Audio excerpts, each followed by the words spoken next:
नमस्कार दोस्तों। क्या सोने और चांदी के बाजार में कोई बहुत बड़ा भूचाल आने वाला है?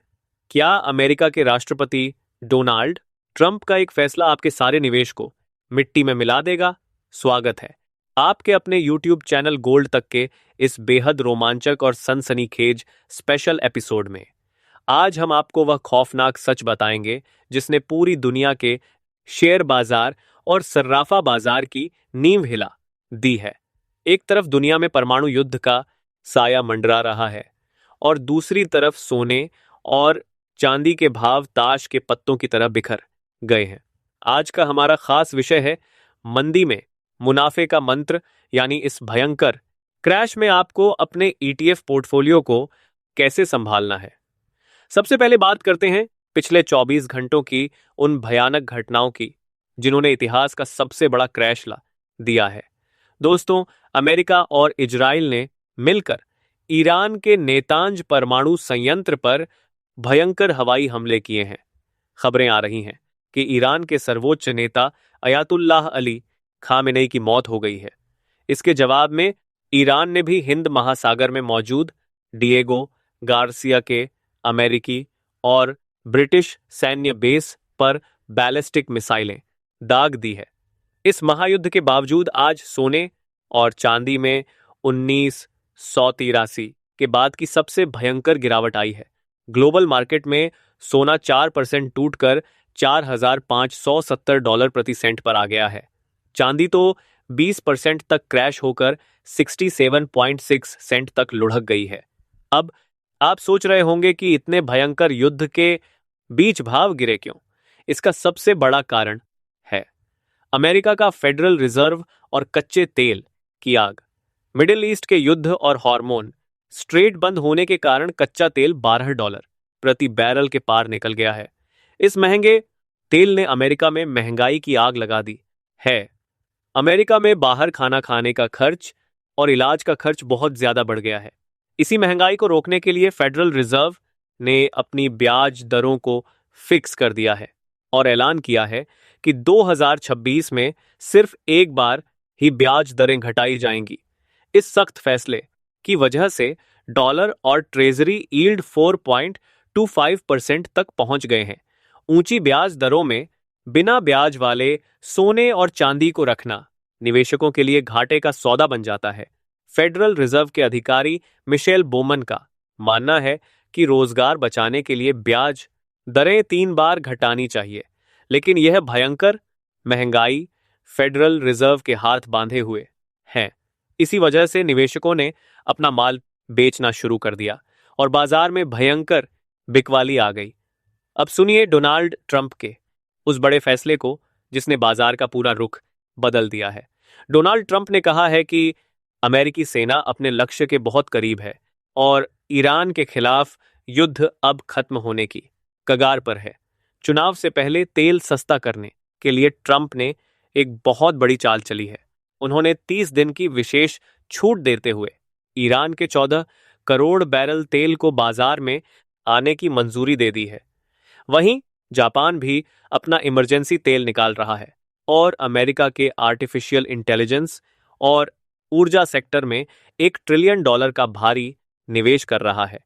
मियामी में यूक्रेन और अमेरिका के बीच शांति वार्ता भी चल रही है, जिसका असर बाजार पर दिख रहा है।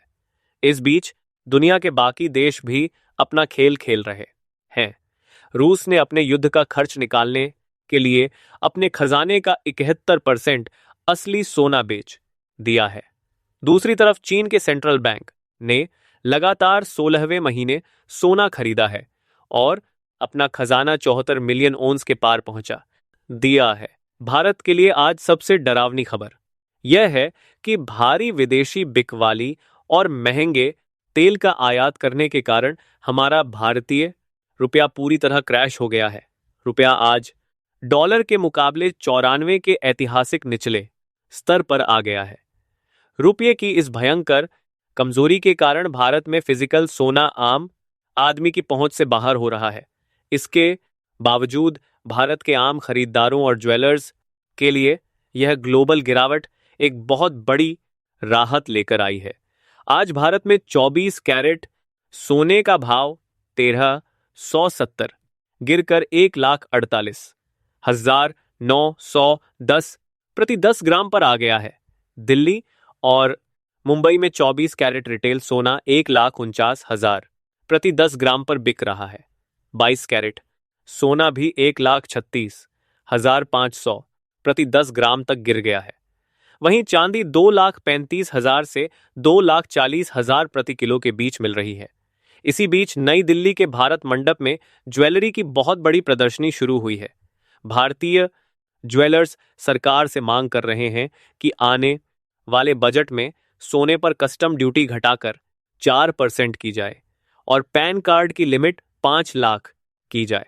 अब बात करते हैं आज के हमारे खास विषय की। इस भयंकर मंदी में अपने ETF पोर्टफोलियो को कैसे संभालें। दोस्तों, इस हफ्ते सिल्वर ETF में 28 महीनों के बाद सबसे बड़ी बिकवाली हुई है और निवेशकों ने 826 करोड़ निकाल लिए हैं। भारतीय ETF बाजार में भी इस हफ्ते भारी तबाही मची है। सिल्वर ETF पहले 7 से 8% तक धड़ाम हुए, लेकिन शुक्रवार को उनमें 4% की शानदार वापसी देखी गई। गोल्ड ETF में भी 3 से 5% की गिरावट आई है। सेबी ने एक नया नियम बनाया है कि 1 अप्रैल 2026 से सभी ETF भारत के घरेलू भाव पर चलेंगे, जिससे आपको बिल्कुल सही रेट मिलेगा। बड़े बैंकों और वेल्थ मैनेजर्स की सख्त सलाह है कि इस मंदी में घबराकर अपना ETF बेचे नहीं, इसे एक मौका समझे और SIP के जरिए गिरावट पर धीरे धीरे खरीदारी करें। अपने पूरे पैसे का सिर्फ 5 से 15% ही सोने चांदी में लगाएं। अब बात करते हैं गोल्ड सिल्वर रेशियो की, जो बाजार का अगला बहुत बड़ा धमाका तय करेगा। आज गोल्ड सिल्वर रेशियो 64.1 से 65.35 के बीच पहुंच गया है। अगर युद्ध भड़का और दुनिया भर की फैक्ट्रियां बंद हुई तो यह रेशियो 70 तक जाएगा, जिससे चांदी बुरी तरह गिरेगी। लेकिन अगर युद्ध खत्म हुआ और सप्लाई चेन ठीक हुई तो यह रेशियो 50 तक गिर जाएगा और चांदी रॉकेट बनकर 90 से $100 प्रति सेंट के पार निकल जाएगी। कल बाजार पूरी तरह से अमेरिका के आर्थिक आंकड़ों पर निर्भर करेगा। कोई भी नई ब्रेकिंग न्यूज बाजार में अचानक बड़ा उछाल ला सकती है। इतनी मंदी और घबराहट के बावजूद दुनिया के सबसे बड़े बैंक लंबी अवधि के लिए बहुत ज्यादा बुलिश है। JP मॉर्गन का मानना है कि 2026 के अंत तक सोना $6,300 और चांदी $81 तक जाएगी। गोल्डमैन सैक्स का टारगेट $6,000 है और UBS ने 6,200 का टारगेट दिया है। भारत में HDFC सिक्योरिटीज का मानना है कि MCX पर सोना 1,62,500 और चांदी भयंकर छलांग लगाकर 3,22,980 प्रति किलो तक जाएगी। इचिची डायरेक्ट ने भी दावा किया है कि दुनिया भर के सेंट्रल बैंकों की खरीदारी सोने को वापस $5,000 के पार ले जाएगी।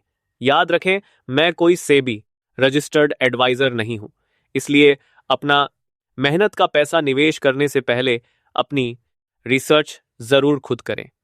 अगर आपको हमारी ये डीप एनालिसिस वीडियो पसंद आया तो वीडियो को लाइक जरूर करें और कमेंट में बताएं कि क्या आप इस भारी गिरावट में खरीदारी करेंगे या बाजार के शांत होने का इंतजार करेंगे। मिलते हैं अगली लाइव अपडेट के साथ। तब तक अपना और अपने परिवार का ख्याल रखें। नमस्कार, धन्यवाद।